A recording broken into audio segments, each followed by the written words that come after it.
Assalamualaikum warahmatullahi wabarakatuh. Alhamdulillahirabbil alamin.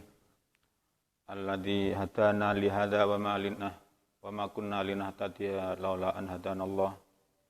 Asyhadu an la ilaha illallah wahdahu la syarika lahu wa asyhadu anna Muhammadan abduhu wa rasuluh. Allahumma shalli ala Muhammad wa ala alihi wa ashabihi wa man tabi'ahum bi ihsanin ila yaumil qiyamah. Saudara sekalian, di pagi hari ini mari kita bersyukur kepada Allah. Dengan bersyukur, Allah menjanjikan kehidupan kita ini akan bertambah-tambah nikmat Allah kepada kita. A'udzubillahi minasyaitonirrajim. Bismillahirrahmanirrahim. Wa idza adzana rabbukum la in syakartum la azidannakum wa la in kafartum inna adzabi lasyadid.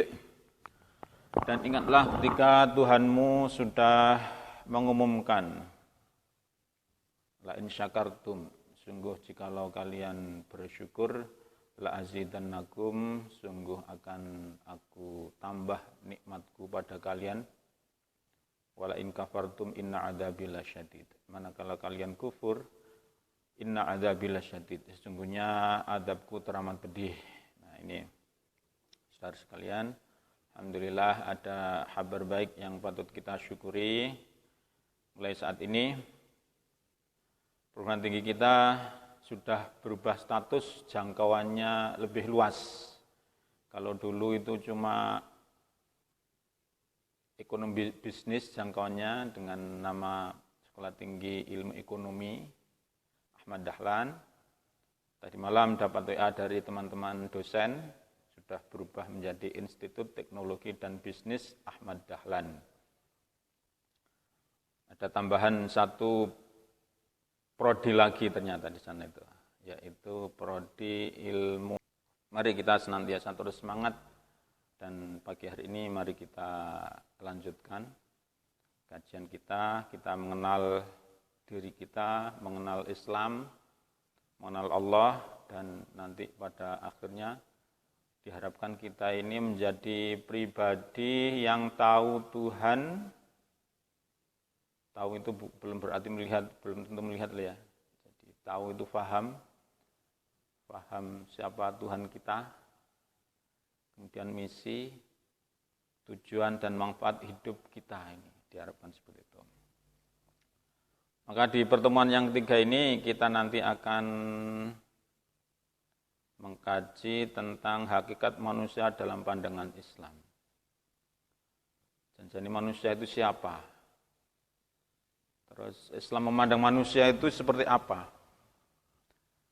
Ini pengetahuan-pengetahuan kayak gini nih memang pengetahuan ciri khas seorang filosof. Nah, makanya kita kalau belajar seperti ini memang seakan-akan tidak penting, tapi sebenarnya penting ini. Karena apa? Dengan kita tahu siapa diri kita, siapa Tuhan kita, tahu hakikatnya kita ini mau kemana dan akan kemana, itu nanti insya Allah akan menjadi kita ini tidak salah jalan. Artinya kita ini menjadi betul dalam langkah ini. Dan insya Allah kalau sudah betul dalam langkah, kita akan lebih mudah mendapatkan kebahagiaan yang hakiki, baik bahagia di dunia maupun bahagia di akhirat. Nah, poin-poin yang akan kita bahas nanti, yang diantaranya kajian tentang hakikat manusia, kemudian asal-usul kejadian manusia, potensi-potensi manusia, kelemahan-kelemahan manusia, sifat-sifat manusia dan kelebihannya atas makhluk yang lain. Nah, sebenarnya siapa manusia ini? Siapakah manusia itu? Kita ini siapa? Kalau secara sederhana ya kita ini. Kok masih ditanyakan? Gitu kan? Tapi hakikatnya kita itu siapa? Memang ini pertanyaan filosof ini. Makanya kita lihat dulu di dalam Al-Quran bagaimana Allah menakdirkan kita ini. Manusia menurut Al-Quran. Ada dua kata dalam Al-Quran yang berarti manusia, yaitu kata insan dan kata bashar. Jadi dalam Al-Quran Allah menggunakan istilah manusia itu dengan insan. Ada juga kata bashar. Kata insan berasal dari kata uns, yang berarti jinak, harmonis dan tampak, atau dari kata nasya yang berarti lupa, atau nasayansu, nasyan yang berarti berguncang. Nasyan itu lupa juga artinya. Makanya kalau kita seringkali lupa, itu manusia. Kata insan digunakan dalam Al-Quran untuk menunjuk kepada manusia dengan seluruh totalitasnya, keseluruhan jiwa raganya, jiwa dan raga, yang membedakan satu orang dengan yang lainnya akibat perbedaan fisik, mental, dan kecerdasan. Ini kata insan. Sementara kata bashar terambil dari akar kata yang pada mulanya berarti penampakan suatu dengan baik dan indah.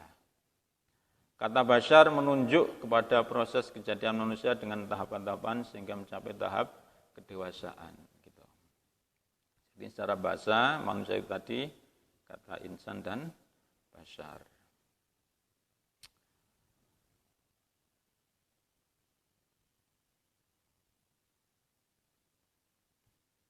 Ada lagi ternyata ini istilah untuk jemputan manusia ini, Anas. Anas ini dalam Al-Quran diketemukan dalam sebanyak 240 kali. Maknanya merujuk pada sifat manusia sebagai makhluk sosial atau kolektif. Ini Anas. Ya ayuhan nas. Kemudian insan diketemukan dalam Al-Quran sebanyak 65 kali. Maknanya merujuk pada sifat psikologis atau spiritual manusia sebagai makhluk yang berpikir, diberi ilmu dan mengemban amanah. Kemudian ada juga bashar. Istilah bashar disebutkan dalam Al-Quran sebanyak 37 kali. Maknanya merupakan kata sifat biologis manusia. Itu manusia dalam Al-Quran. Kalau menurut para filosof bagaimana?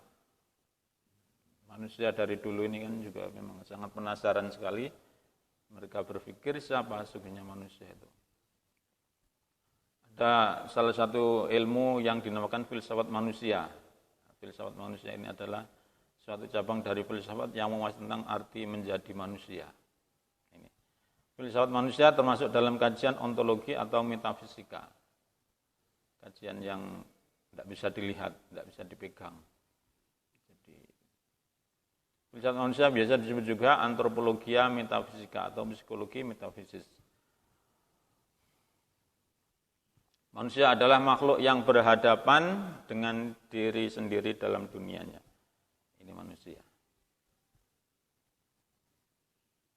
Bagaimana menurut para filsuf manusia itu? Sokrates mendekati manusia sebagai individu, sementara Plato melihat manusia dari sudut kehidupan sosial dan politiknya. Ini melihat manusia dari tiap-tiap sudut. Nah, ini karena begitu kompleksnya dan begitu sempurnanya manusia. Jadi manusia itu dilihat dari ini bentuknya ini, dari itu bentuknya itu. Tapi dia dengan kondisi seperti ini diharapkan nanti manusia itu ngerti. Kemudian sastra prateja, manusia adalah makhluk yang historis. Makhluk historis itu makhluk yang mempelajari sejarah dan penasaran dengan sejarahnya. Comte mengatakan bahwa mengenal diri adalah mengenal sejarah. Manusia tidak cukup apabila hanya dilihat dari sudut fisika, kimia, dan biologi saja. Kemudian Ernest Cassirer, manusia tidak dapat didefinisikan berdasarkan sifat metafisika dan fisiknya. Ciri manusia terletak pada karyanya. Jadi, fokus ke karya manusia. Itu manusia. Kalau dari segi ilmu biologi, saudara sekalian, manusia itu termasuk Homo sapien,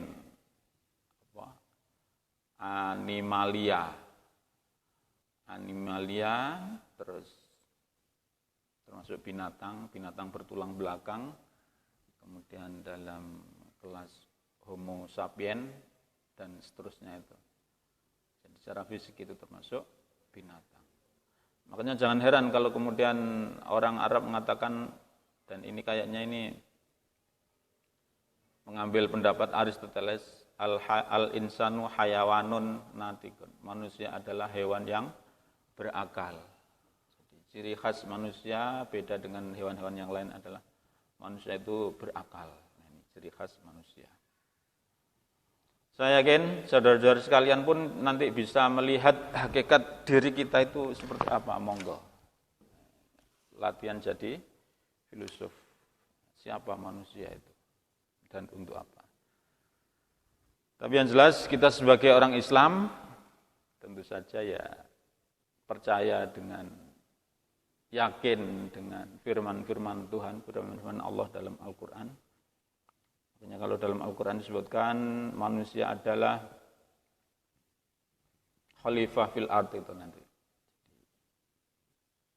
Pemimpin wakil Allah di muka bumi yang kemudian dia diberi ilmu oleh Allah sehingga dia menjadi pribadi yang tangguh di balik fisiknya yang mungkin kurang kuat kalau dibanding dengan binatang-binatang lain. Tapi dengan izin Allah, manusia itu bisa menguasai binatang-binatang itu.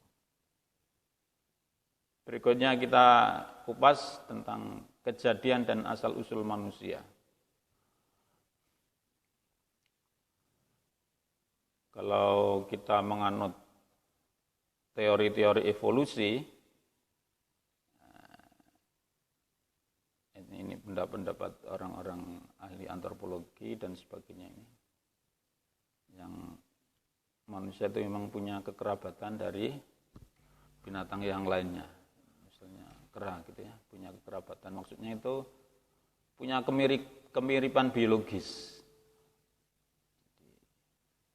Mereka kan mempelajari silsilah manusia dari hewan gitu kan, mempelajari dari fosil-fosil. Tapi karena kita umat manusia, kita yakin dengan Allah dan Allah bagaimana menciptakan manusia, itulah yang harus kita percayai. Jadi di sini disebutkan asal usul kejadian manusia, manusia diciptakan dari tanah. Wa idh qala rabbuka lil malaikati inni ja'ilun fil ardi khalifah. Qalu ataj'alu fiha ma yufsidu fiha wa yasfiku dima, itu ayatnya ya. Atau ayat yang menyatakan manusia diciptakan dari min sulalatim min tin. Di antaranya Nabi Adam, Allah menciptakannya dengan pasangan-pasangan. Ya ayyuhan nasu taqu rabbakumul ladzi khalaqakum min nafsin wahidah wa khalaqa minha zawjaha wa batha minhuma rijalan katsiran wa nisaa'a. Jadi ini ayat yang menunjukkan bahwa Allah menciptakan pasangan dari Nabi Adam. Walaqad khalaqnal insana min sulalatin min tin. Nah ini dalam surat Al-Mu'minun nanti proses kejadian manusia ini. Dan sungguh telah kami ciptakan manusia berbahan saripati tanah liat. Ini manusia yang pertama diciptakan oleh Allah dari tanah liat.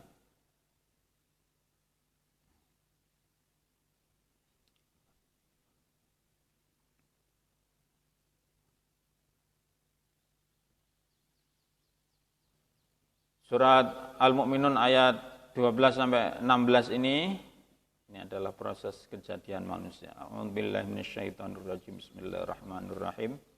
Walaqad khalaqnal insana min sulalatin min tin, tsumma ja'alnahu nutfatan fi qararin makin, tsumma khalaqnan nutfata 'alaqatan, fa khalaqnal 'alaqata mudghatan, fa khalaqnal mudghata 'idhaman, fa kasawnal 'idhama lahman, tsumma ansha'nahu khalqan akhar, fa tabarakallahu ahsanul khaliqin. Tsumma innakum ba'da dzalika lamayyitun, tsumma innakum yaumal qiyamati yub'atsun. Jadi Allah menciptakan manusia ini hakikatnya adalah dari saripati tanah liat. Dan sungguh telah kami ciptakan manusia berbahan saripati tanah liat. Kita manusia ini kan makan makanan dari tanaman. Yang tanaman itu menghisap saripati tanah. Ada unsur-unsur kimia di dalam tanah itu, unsur hara itu, yang kemudian oleh tanaman diolah menjadi makanan, menjadi buah-buahan, menjadi beras, menjadi karbohidrat dan sebagainya. Nah, kita kemudian mengambil hasil proses tanaman itu tadi untuk kita makan. Oleh tubuh kita, makanan-makanan ini kemudian diambil intisarinya. Intisari ini kemudian menjadi organ tubuh kita. Di antaranya kemudian menjadi bibit sel telur dan sel sperma. Dari intisari padi tanah tadi kemudian Allah menjadikan nutfah.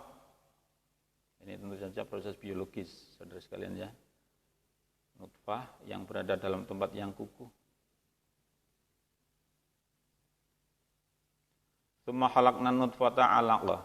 Kemudian dari nutfah itu kemudian menjadi 'alaqah. Secara bahasa 'alaqah itu sesuatu yang menggantung. Jadi bentuk janin yang masih muda dalam rahim wanita itu menggantung. Kalau ini terjemahan dari Departemen Agama itu, lalu nutfah itu menjadi gumpalan yang hidup tentu saja.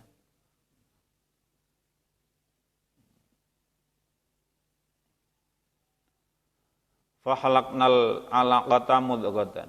Kemudian alaqah yang menggantung itu kemudian menjadi mudghah. Fa khalaqnal mudghata 'idhaman. Kemudian mudghah itu menjadi tulang yang menjadi tulang intinya itu. Faqausanal idama lahman. Kemudian tulang itu dibungkus lapisi dengan daging. Tentu saja tulang di sini bukan tulang yang mati loh ya. Jadi, tulang yang terus berproses dan menerima saripati tanah dari pencernaan ibunya, dari proses metabolisme orang tuanya. Lalu tulang belulang itu kami lapisi dengan daging, kemudian kami menyusun hal demikian menjadi wujud lain. Maka dipermuliakanlah Allah Sang Pencipta terbaik. Ini proses penciptaan manusia. Nah, manusia yang pertama, Adam itu sendiri diciptakan oleh Allah. Proses dalam surat Al-Mu'minun ini sendiri diteliti. Ini sejak 14 abad yang lalu sudah dikemukakan oleh Nabi Muhammad. Oleh sarjana barat kemudian dibuktikan ini. Dan sarjana barat ini yaitu Profesor Keith Leon Moore, Guru Besar Departemen Anatomi dan Biologi Sel Universitas Toronto, membenarkan hal ini. Proses tahapan-tahapan janin dalam perut ini sampai 7 proses itu. Beliau Profesor Keith Elmore kemudian masuk Islam dan dia menyatakan saya tak tahu apa-apa tentang agama. Namun saya meyakini kebenaran fakta yang terkandung dalam Al-Quran dan Sunnah. Nah, Keith Elmore ini termasuk seorang profesor di divisi anatomi, saudara sekalian, di Fakultas Bedah di Universitas Toronto, Ontario, Kanada.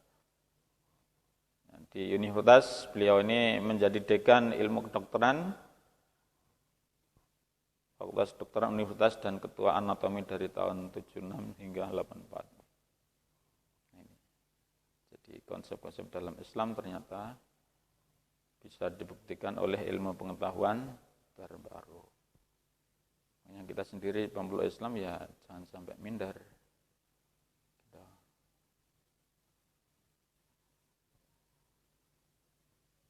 Jadi secara global, secara diagram, manusia diciptakan oleh Allah dari pasangan suami istri itu. Ayah mempunyai sel sperma, ibu sel telur, yang sel sperma dan sel telur ini adalah saripati dari makanan-makanan yang dimakan oleh ayah dan ibunya. Kemudian dalam prosesnya sel sperma dan sel telur ini kemudian terjadi pembuahan. Pembuahan ini disebut jika sudah dibuahi sel telur itu menjadi nutfah dalam rahim ibu selama 40 hari. Setelah 40 hari menjadi fase alaqah, segumpal darah 40 hari. Fase mudghah, segumpal daging 40 hari. Fase idhaman, terbentuk tulang dan ditiupkannya ruh, serta 4 ketentuan takdir yang menyangkut rezeki, kematian, amal ibadah, dan kecelakaan dan kebahagiaan. Jadi takdir kita itu sudah ditulis oleh Allah dalam perut kita ini. Tapi ingat, takdir di sini itu pun nanti bisa berubah dengan izin Allah. Misalnya kita ikhtiar, kita berdoa kepada Allah untuk merubah takdir, bisa berubah. Jadi ini takdir kita ikhtiari. Kita doakan, kita mohon kepada Allah untuk diubah bisa. Nah, setelah sempurna lahir menjadi makhluk kita ini. Kita ini lahir, kemudian setelah lahir ya mati lagi. Nah, ingat saudara sekalian bahwa kematian kita itu bukan akhir dari perjalanan kita. Jadi kematian kita itu hanyalah kita ini berubah alam saja. Kita nanti di akhirat akan dibangkitkan saja. Maka dalam kondisi ini, mumpung kita masih hidup, kita masih sehat, segar bugar ini, mari kita beramal ibadah. Kita memperbanyak amal kebajikan. Ingat ada sebuah hadis menyatakan, ad-dunya mazra'atul akhirah. Dunia adalah tempat ladang untuk kehidupan kita di akhirat. Maka mumpung kita di dunia ini, mari kita tanami, kita menanam yang banyak-banyak, mengeluarkan energi positif, dan nanti insya Allah di akhirat kita akan menemukan kebahagiaan yang hakiki. Itu tadi proses terciptanya manusia. Ini ada tulisan yang bagus juga ini saudara sekalian tentang proses kehamilan manusia. Antaranya ini saya ambilkan dari artikel dari ini seorang bidan ini, perkembangan janin intrauterin. Jadi konsepsi atau fertilisasi terjadi pada saat sebuah sperma melakukan penetrasi pada sel telur yang telah matang. Jadi setiap wanita yang sudah balik itu dia bisa menghasilkan sel telur. Laki-laki yang sudah balik, dia sudah siap menghasilkan sperma. Nah, dari telur dan sperma ini kemudian menjadi janin.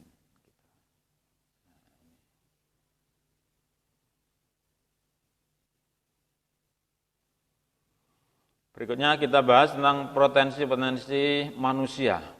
Apa sih potensi manusia itu? Kita tahu bahwa manusia itu terdiri dari jasad dan ruh. Jasad kita ini ya yang bisa kita lihat ini.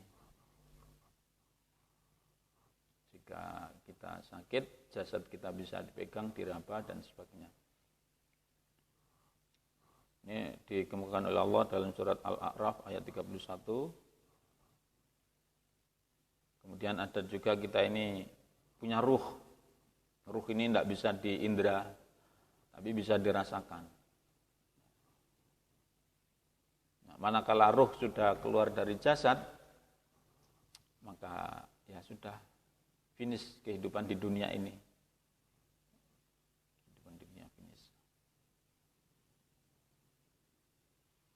Nah, potensi-potensi manusia, saudara sekalian, ini sudah dikemukakan oleh Allah. Jadi kalau Allah menciptakan manusia di muka bumi ini sebagai khalifah, Allah kemudian memberi manusia itu ke potensi. Potensi apa itu? Potensi kecerdasan. Dengan potensi kecerdasan itu, potensi belajar itu kemudian manusia bisa mengelola alam semesta ini.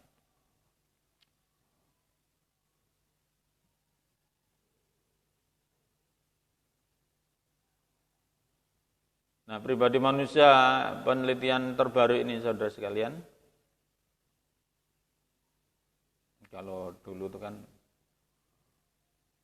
manusia itu yang cerdas itu jika pintar matematika gitu kan. Ternyata tidak ini. Lebih luas lagi. Artinya apa? Kecerdasan manusia itu ternyata macam-macam. Ini ada penulis dari Amerika ini disebutkan Daniel Goleman dalam bukunya Emotional Intelligence. Orang yang mempunyai IQ tinggi tapi IQ rendah cenderung mengalami kegagalan yang lebih besar dibanding dengan orang yang IQ-nya rata-rata tetapi EQ-nya tinggi. Artinya bahwa penggunaan EQ atau olah rasa justru menjadi hal yang sangat penting. Di mana menurut Goleman dalam dunia kerja yang berperan dalam kesuksesan karir seorang adalah 85% EQ dan 15% EQ. Jadi peran EQ sangat signifikan. EQ itu emosional. Jadi emosional itu kemampuan mengelola emosi dalam situasi-situasi yang tepat.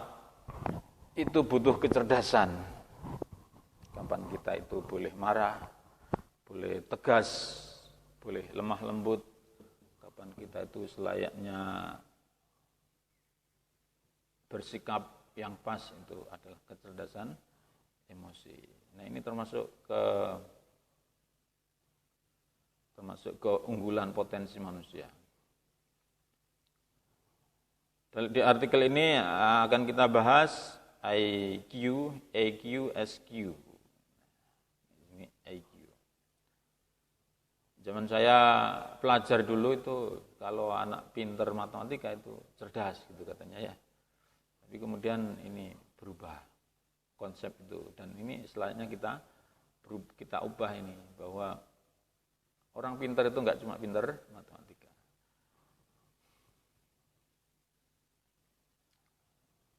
Ada 7 macam kecerdasan. Di antaranya itu IQ, ada kecerdasan macam-macam itu teman-teman ya.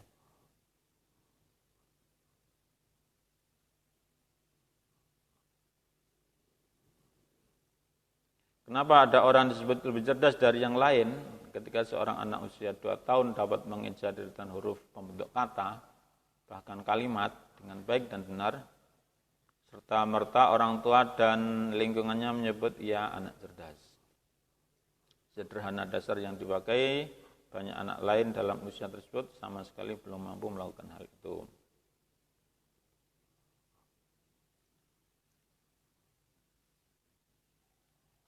Derasnya laju informasi, ilmu pengetahuan, dan teknologi memicu dan memacu setiap orang untuk menjadi lebih cerdas, baik oleh diri sendiri maupun, dan ini yang tampaknya sangat menonjol, orang tua. Orang tua yang berlomba mencerdaskan anak-anaknya supaya mampu bersaing. Ini diantaranya terus di anaknya itu kemudian dilatih dengan drilling program dan sebagainya.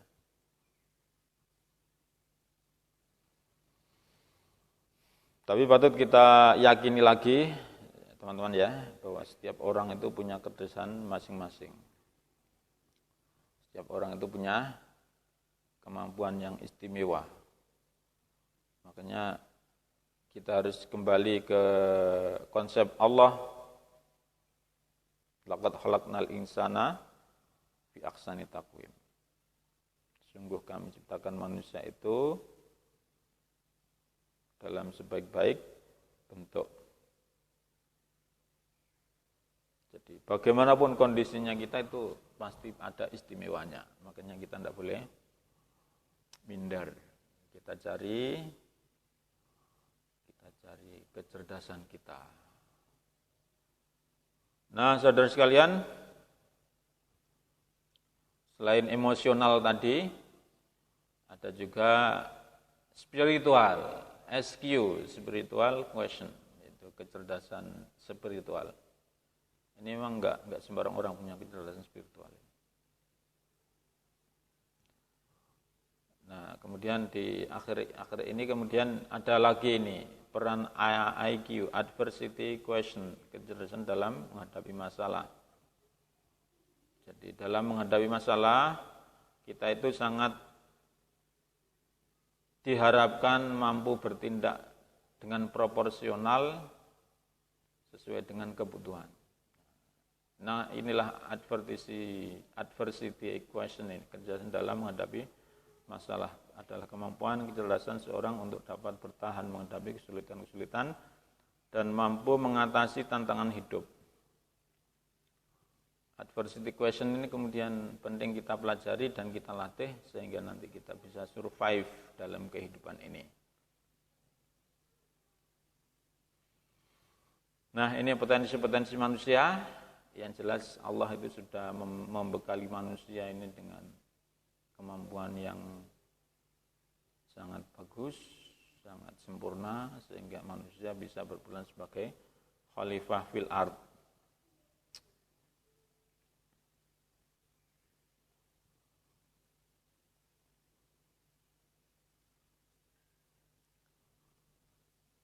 Selain keistimewaan tadi, saudara sekalian, manusia juga punya kelemahan-kelemahan.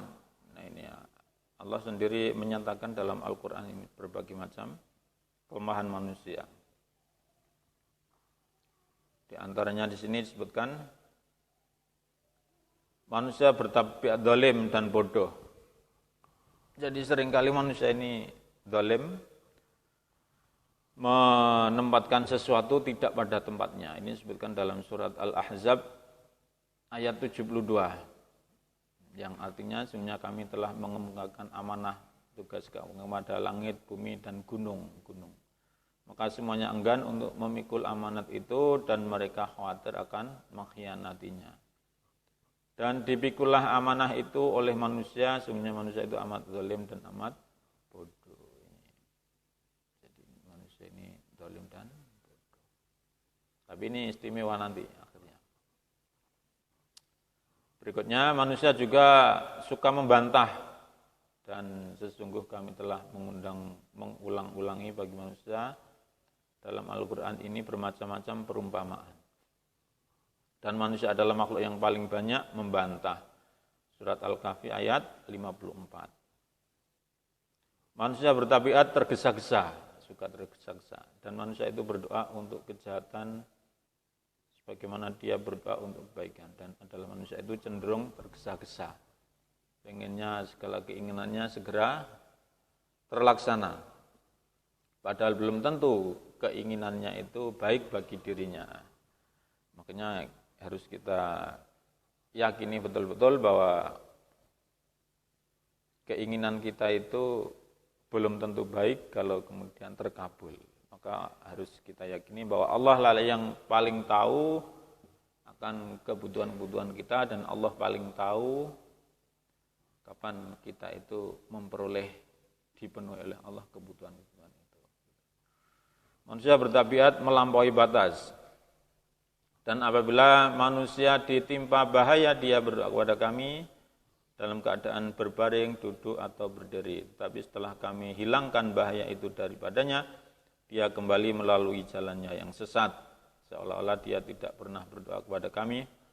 Dan untuk menghilangkan bahaya yang telah menimpanya, begitulah orang-orang yang melampaui batas itu memandang baik apa yang selalu mereka kerjakan. Ini manusia melampaui batas. Manusia bertabiat ingkar dan tidak berterima kasih kepada Tuhannya. Sungguh manusia itu sangat ingkar dan tidak berterima kasih kepada Tuhannya. 7. Manusia bertabiat keluh kesah dan kikir. Allah berfirman, sesungguhnya manusia itu diciptakan bertabiat keluh kesah, lagi kikir. Apabila ditimpa kesusahan, dia berkeluh kesah. Dan apabila dia mendapat kebaikan, dia amat kikir.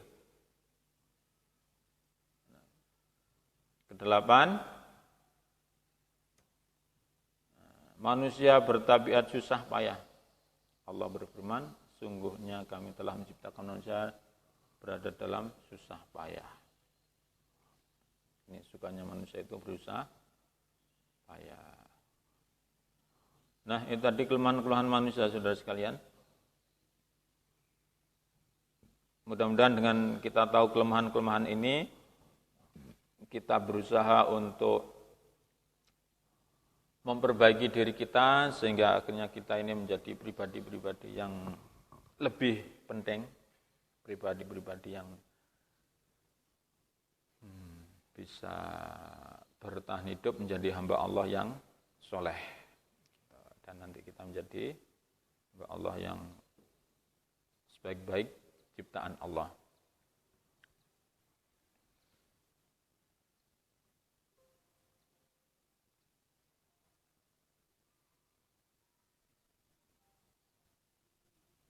Sifat-sifat manusia.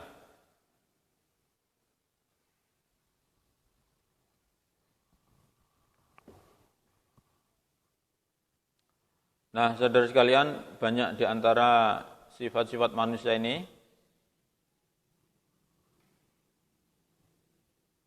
dalam Al-Quran sendiri disebutkan manusia itu lemah. Allah hendak memberikan keringanan kepadamu dan manusia dijadikan bersifat lemah. Quran surat An-Nisa ayat 28.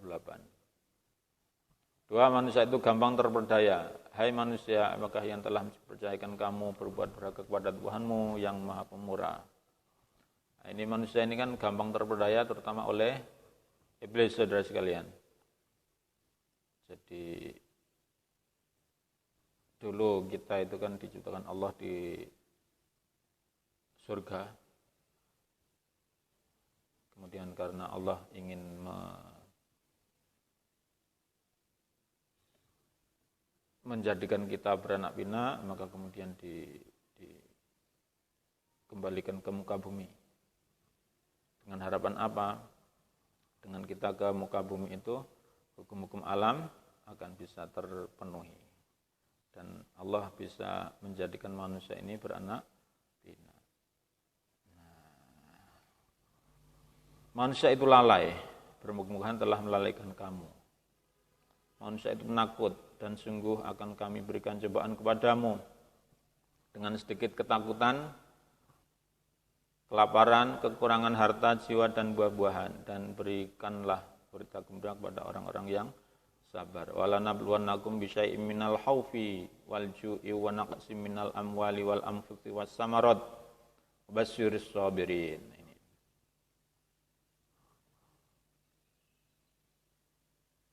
Dan pahala orang-orang yang sabar ini sangat luar biasa sekali, teman-teman sekalian ya. Makanya amalan yang bisa kita laksanakan setiap saat itu diantaranya adalah sabar. Dalam kondisi apapun kita sabar. Kalau dalam kondisi baik kita sabar dalam kebaikan. Dalam kondisi yang kurang menguntungkan kita sabar. Intinya kita tetap beriman kepada Allah. Dan ini adalah sebuah ibadah. Manusia itu bersedih hati. Sesungguhnya orang-orang mukmin, orang-orang Yahudi, orang-orang Nasrani, dan orang-orang Sabi'in, siapa saja di antara mereka yang benar-benar beriman kepada Allah, hari kemudian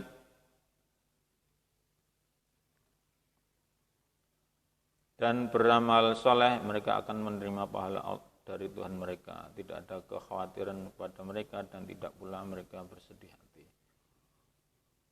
Ini nantinya kelompok-kelompok ini itu nanti semuanya kembali kepada Allah. Bukan berarti kemudian itu ini saudara sekalian ya. Jadi setelah Nabi Muhammad diutus, mereka ini kemudian beriman kepada Allah dan hari kemudian dan beramal soleh. Ini kan berarti mereka ini menjadi orang-orang yang mukmin, iman kepada Allah. Nah, jika sudah iman dan beramal soleh, mereka ini tidak ada kewajiban, tidak ada kekhawatiran lagi bahwa mereka akan mendapat azab dari Allah kelak.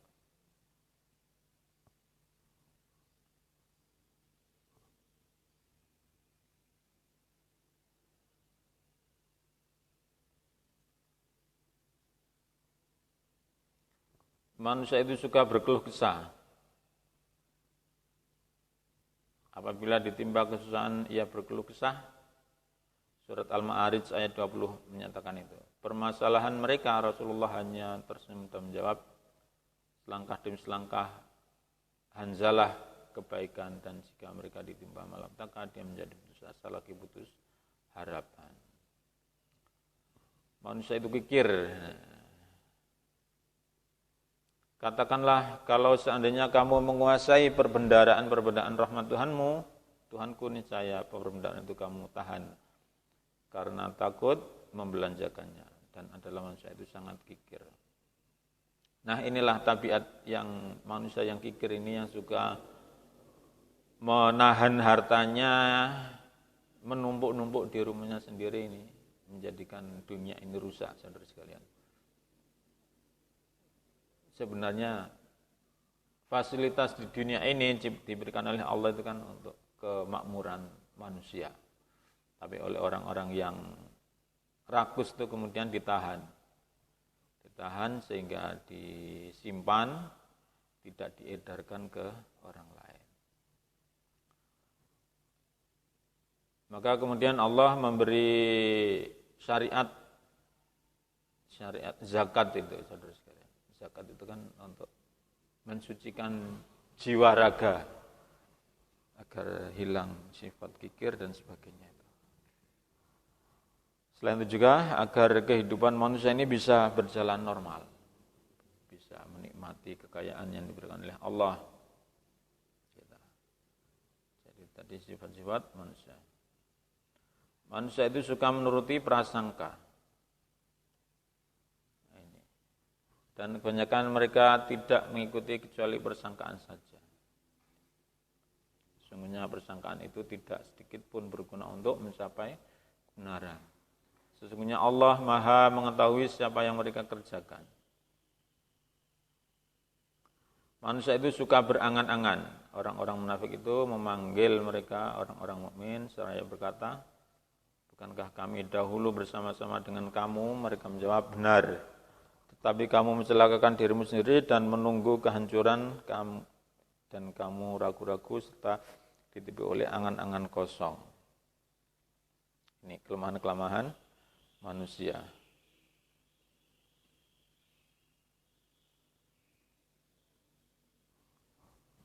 Itulah 15 sifat manusia yang disebutkan dalam Al-Quran.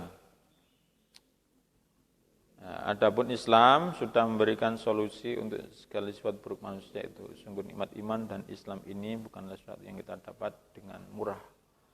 Jadi kalau kita sekarang punya iman, rasa iman dalam diri kita yakin dengan Allah, yakin itu adalah kita dapat mutiara yang sungguh luar biasa harganya, yang tidak sembarang orang diberi oleh Allah.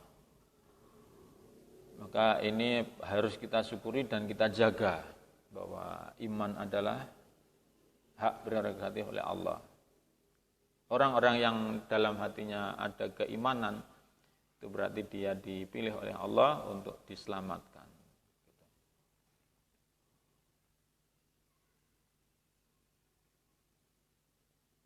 Nah, bagaimana dengan masalah-masalah tadi? Solusinya bagaimana?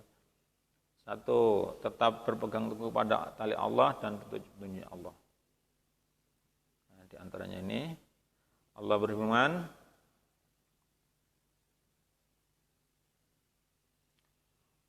ini firman Allah ditujukan kepada Adam.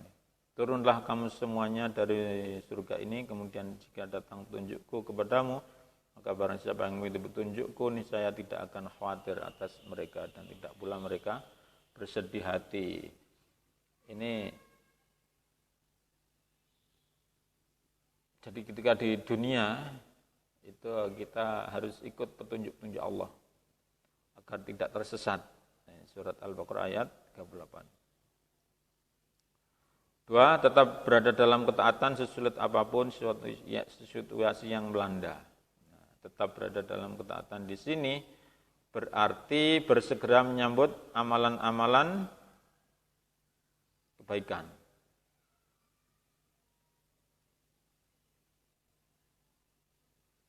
Allah berfirman, dan bersegeralah kamu kepada ampunan dari Tuhanmu dan kepada surga yang luasnya seluas langit dan bumi yang disediakan untuk orang-orang yang beriman. Wasari'u ila maghfiratin mir rabbikum wa jannatin arduhas samawati wal ard uiddat lil muttaqin. Dan bersegeralah kamu kepada ampunan dari Tuhanmu dan kepada surga yang luasnya seluas langit dan bumi yang disediakan untuk orang-orang yang bertakwa. Ini solusi-solusinya. Yang ketiga, iman manusia itu kan naik turun. Al-imanu yazidu wa yanqusu. Yazidu bitta'ah wa yanqusu bil maksiyah.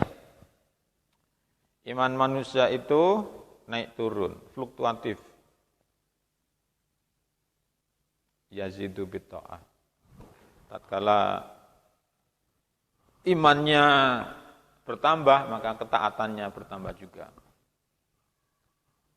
Wayang kusu bil maksiyah, dan iman itu bisa berkurang dengan maksiat. Maka kalau sudah seperti ini harus rasio yang kita gunakan.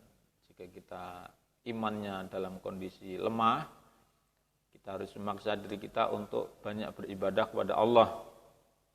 Dengan banyak beribadah kepada Allah, nanti akhirnya iman kita akan bertambah.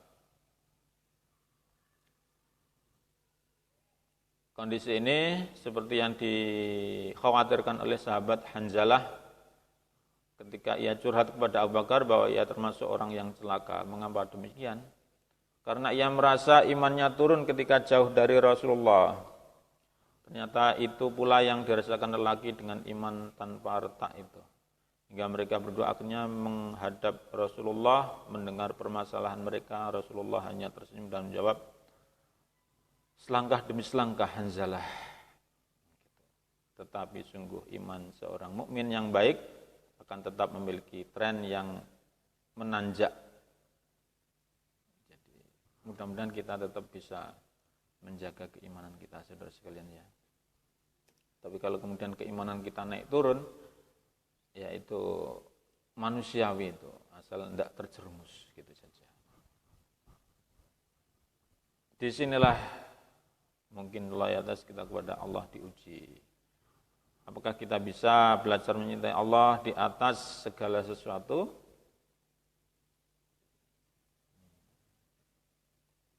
Jadi cinta kita kepada Allah harus kita nomor satukan. Bisa menjadikan iman kita terus bertambah.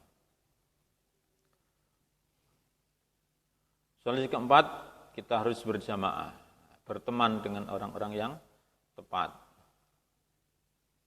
Karena apa? Manusia itu lemah ketika sendiri dan kuat ketika berjamaah. Jadi kita dalam berjamaah pun harus mencari jamaah yang orang-orang baik. Karena apa? Bisa jadi kita ini termasuk pribadi yang lemah. Jika kita bersama orang-orang yang suka maksiat, kita ikut-ikutan berbuat maksiat. Maka mawas diri dengan senantiasa berteman dengan orang-orang yang baik kita. Nah, kecuali kita ini pribadinya termasuk pribadi-pribadi yang tangguh, kita punya misi, kita bergaul dengan orang-orang yang kurang baik, itu kita ajak mereka dalam kebaikan itu yang lebih baik. Jadi kita sendiri insya Allah tahu kondisi kita. Tapi jika kita ini termasuk orang-orang yang lemah, yang gampang terperdaya, gampang ikut-ikutan orang lain, kita harus cari orang-orang yang bisa membimbing kita ke dalam kebaikan.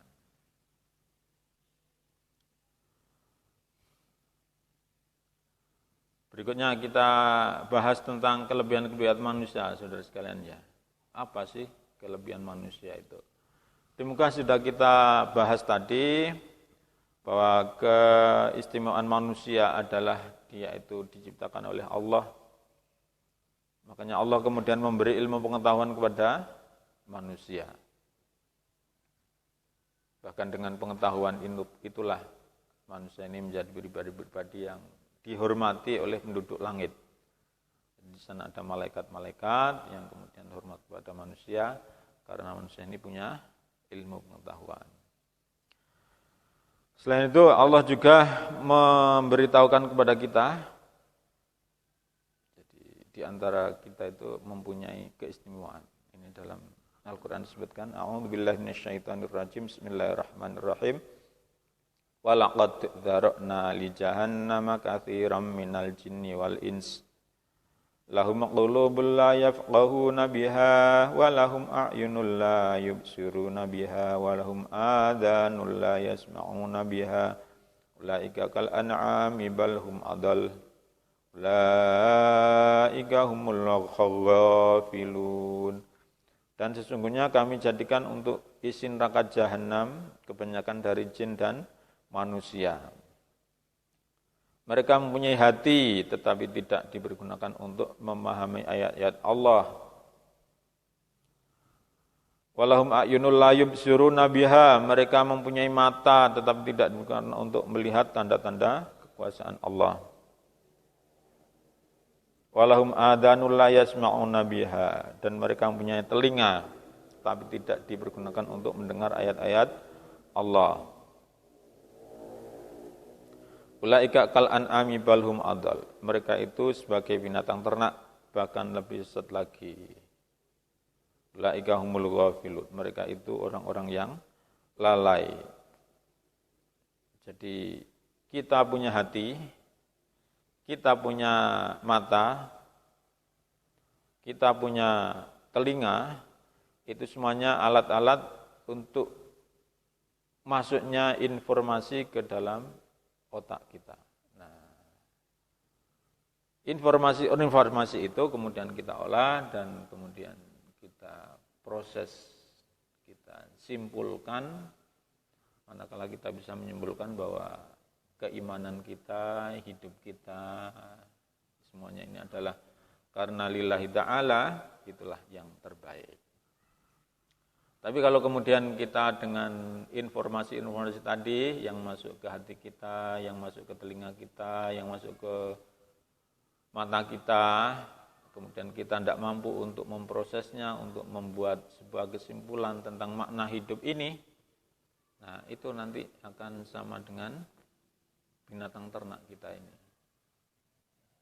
Yang inilah yang kalau kita ini tidak mampu menjadikan, kita ini tidak lebih dari binatang ternak. Kita punya hati, punya telinga, punya mata, tapi tidak mampu untuk melihat kekuasaan Allah. Akhirnya ya celakalah kita semuanya ini. Kita ini kita simpulkan bahwa manusia ini adalah makhluk yang paling mulia di sisi Allah, juga menjadi makhluk yang paling rendah jika tidak menggunakan keistimewaan-keistimewaannya untuk berbakti kepada Allah. Maka ini kurang lebihnya mohon maaf. Assalamualaikum warahmatullahi wabarakatuh.